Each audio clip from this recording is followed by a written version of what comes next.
those who have fought for their rights, their right in peace, to be treated with dignity, their right to equality of opportunity, their right to educate. Dear friends, on the 9th of October 2012, shot me on the left side of my forehead. They shot my friends too. They thought that the bullet would silence us, but they failed. And out of that silence came thousands of voices. The terrorists thought that they would change my aims and stop my ambitions. But nothing changed in my life except this. Weakness, fear, and hopelessness died. Strength, power, and courage was born.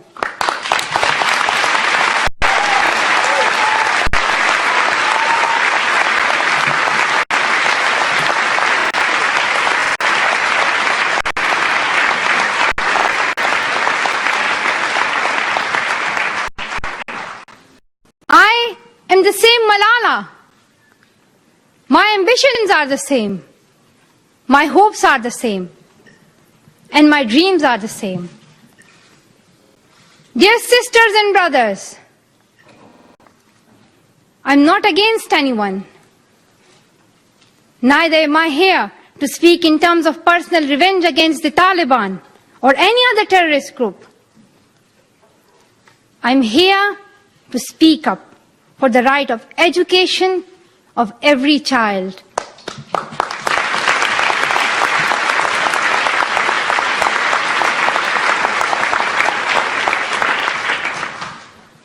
I want education for the sons and daughters of the Taliban and all the terrorists and extremists.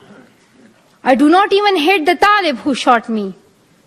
Even if there is a gun in my hand and he stands in front of me, I would not shoot him. This is the compassion that I have learned from Muhammad, the Prophet of Mercy, and Jesus Christ and Lord Buddha. This is the legacy of change that I have inherited from Martin Luther King, Nelson Mandela, Muhammad Ali Jinnah. This is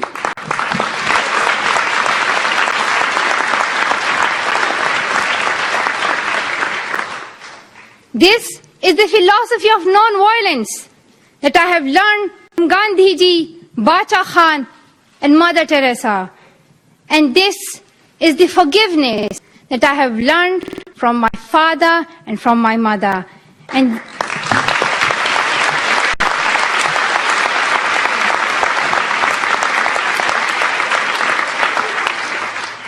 this is what my soul is telling me. Be peaceful and love everyone. Dear sisters and brothers,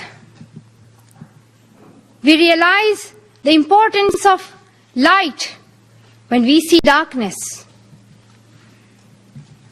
We realize the importance of our voice when we are silenced.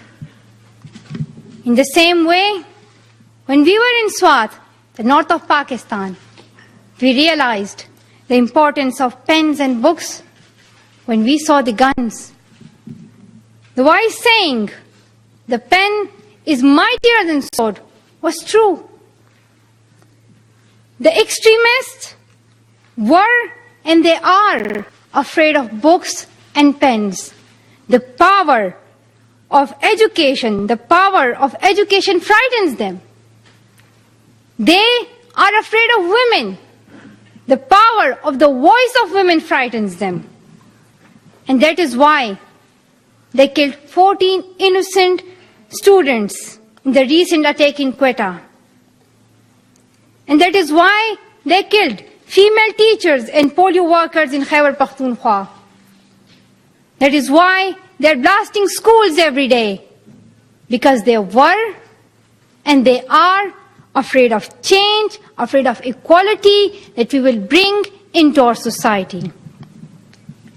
And I remember that there was a boy in our school by a journalist. Why are the Taliban against education? He answered very simply by pointing to his book. He said, a Talib doesn't know what is written inside this book. That God is a tiny little conservative being who would send girls to hell just because they're going to school. The terrorists are misusing the name of Islam and Pashtun society for their own personal benefits.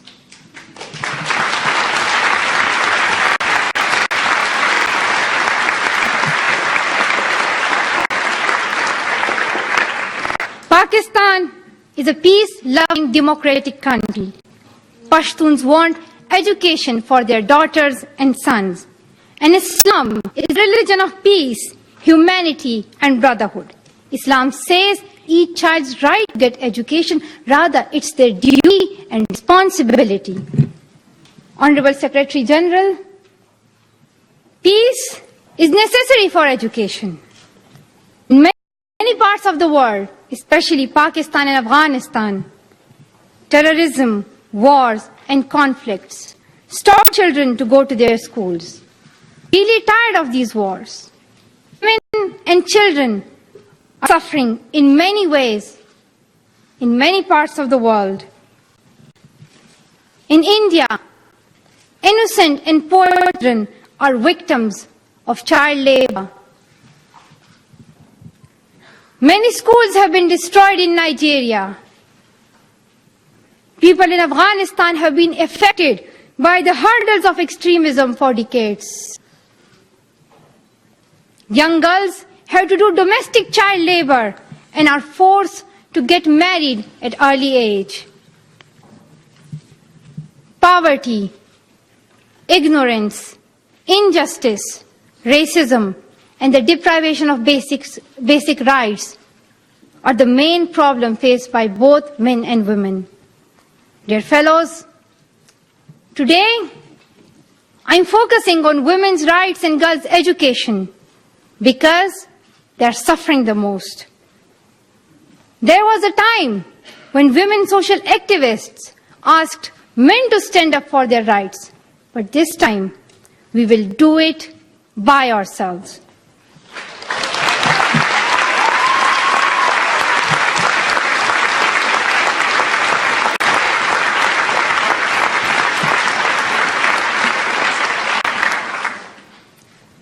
I'm not telling men to step away from speaking for women's rights. Rather, I'm focusing on women to be independent, to fight for themselves.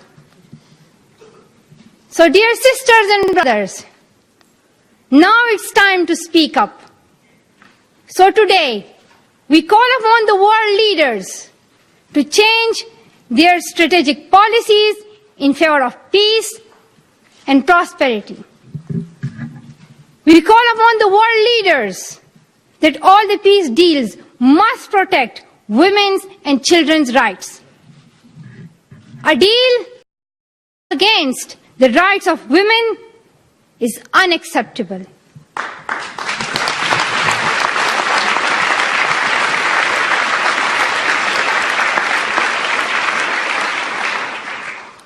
We call upon all governments to ensure free compulsory education all over the world for every child.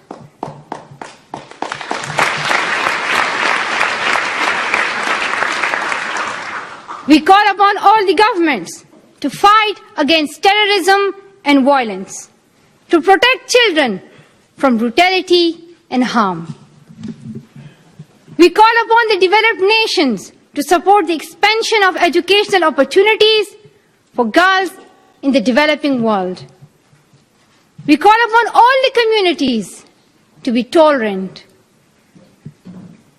to reject prejudice based on caste, creed, sect, color, religion, or gender, to ensure freedom and equality for women so that they can flourish. We cannot all succeed when half of us are held back. We call upon our sisters around the world to be brave, to embrace the strength within themselves and realize their full potential.